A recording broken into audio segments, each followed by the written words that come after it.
Okay, lenders. Let's talk about lenders a little bit. Out there you've got everything from the big major banks to small brokers to a myriad of different individuals that you can actually talk to.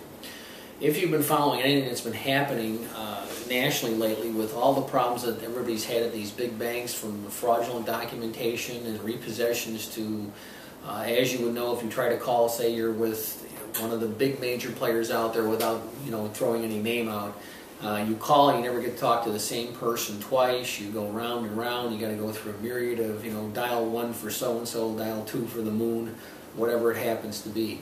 I recommend working with either a smaller broker or, like I said, or a smaller firm, because you'll be talking to the same individuals again and again. Typically, in a process such as getting a mortgage from a broker, you'll probably talk to the broker directly, or at some point in time you may be talking to the processor, but you're typically only be talking to either 1 or 2 people.